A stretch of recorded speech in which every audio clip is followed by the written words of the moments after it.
looked at the fourth and first quartiles of exposure to see what the effects were from the low to high. And here you can again see that all of the orange are statistically significant differences, and the soda pop in the second year in red, in the third year, in the fourth year, in years 1 to 5, all of those time points, we are having significant increases in decay rates compared to those who were not having the soda pop. We're undertaking analyses at this time of age 9 to 13, decay that occurred during that time period, incidence that was not there before, and if we break it into low soda pop versus high soda pop, which in our group was more than 5 ounces per day, then we see about a 8% increase in absolute value, or 20% proportionately for that higher intake, both in fluoridated and non-fluoridated areas, I might add. Using national data, Sohn et al. From the NHANES 3 data divided individuals, young children, into 4 distinct fluid consumption patterns: those who had high soda pop, high juice, high milk, and high water. And they had almost a doubling of the risk of having dental caries in the baby teeth, again from this high carbonated soft drink subgroup. Another study conducted recently in Michigan with low-income African-American children and caregivers, again looking at 0 to 5 at baseline, following them for 2 years and estimating dietary intake with the Blocks Kids Food Frequency Questionnaire, looking at dental caries with very detailed criteria of the ICDAS system. And again, they found, as highlighted in red here on the right, almost a doubling for those who had 2 to 6 days per week of soda pop, almost a doubling in the rate of decayed and filled experience. Another sister study from that Michigan data was with adults, this low-income African-American group, using a similar approach to data collection. And again, they find in their regression analyses a statistically significant increase based on weekly servings of soft drinks among these adults. And the last bit of basic data I want to show you does relate to the types of soft drinks. And this is a study where the changes in the oral cavity of pHs from the acid levels with 17 subjects, where 4 different sites were measured, and the pH being lower means it's more acidic and cavities will occur more quickly. And the green bar here is from the cola, the red is from the Diet Cola, and even though there's acid in the Diet Cola, the adverse effect on the acid in the oral environment is moderated and is much less of an impact than the sugared soft drinks, which are, as we know, the majority of those that are consumed.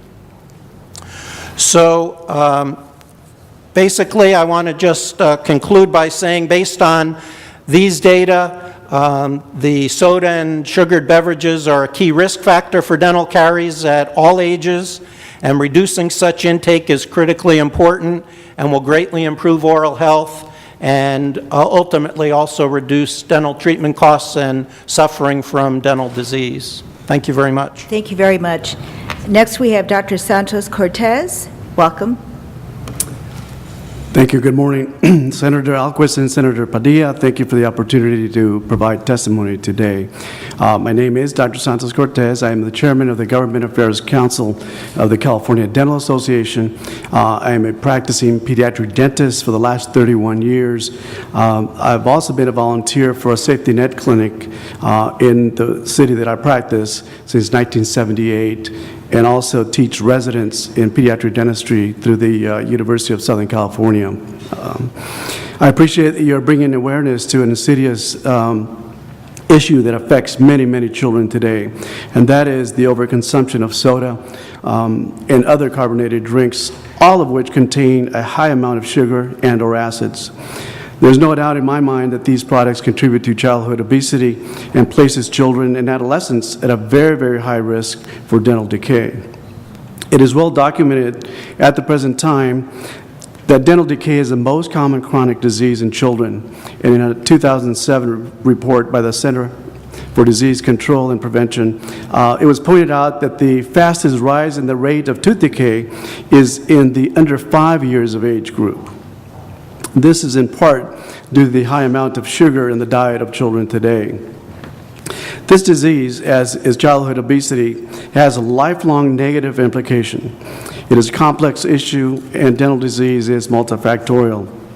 I would like to give you an insight about the California experience, as well as provide my personal perspective from my years in clinical practice serving children, many of whom are patients with special health care needs in the Long Beach area of Southern California. In a 2006 statewide oral health survey of children in kindergarten and third grade, it was found that over 50% of kindergartners had experienced tooth decay. And by the time children reached third grade, over 70% had either treated or existing dental decay.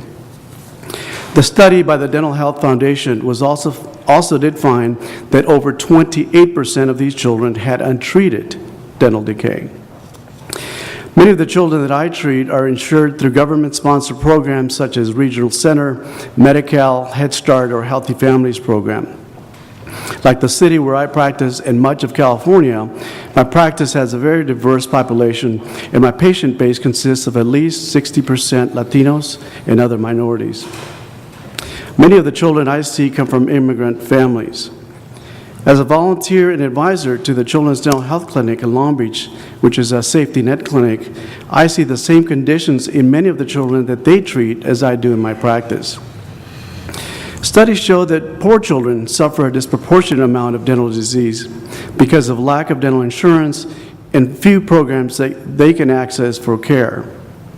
This, coupled with many of the families' misperception that the water in their communities may not be safe to drink, and to provide their children and soda or other sugar-based drinks as a substitute for milk or water, set up their children for disastrous results. These slides show the extensive decay of a 2.5-year-old child who eventually needed to have the front teeth extracted due to the severe dental decay. Dental decay in this population group is rampant, and visits to the hospital emergency rooms where only antibiotics and pain medication is usually provided are increasing.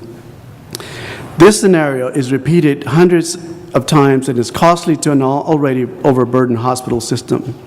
In this slide, a child presents with a cellulitis, which is an inflammation of the jaw secondary to a dental infection. Oral health literacy for the public needs to be increased in order to provide information to help families in making healthy choices for their children.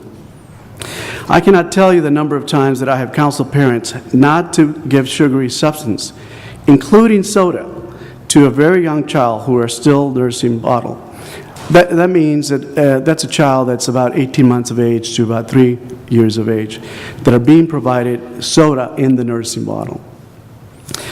The chronic exposure to these substances may lead to early childhood caries, which you've seen in these slides, a condition in which children many times need to be treated under general anesthesia at a very high cost. As a dentist volunteer in many developing countries, I also have seen this pattern of providing children soda as a substitute for water, that in their case, the water may be unsafe to drink, with very, very similar results of rampant tooth decay and infection. As adolescents and teenagers get more independence and may not be as closely supervised by a parent or caretaker, the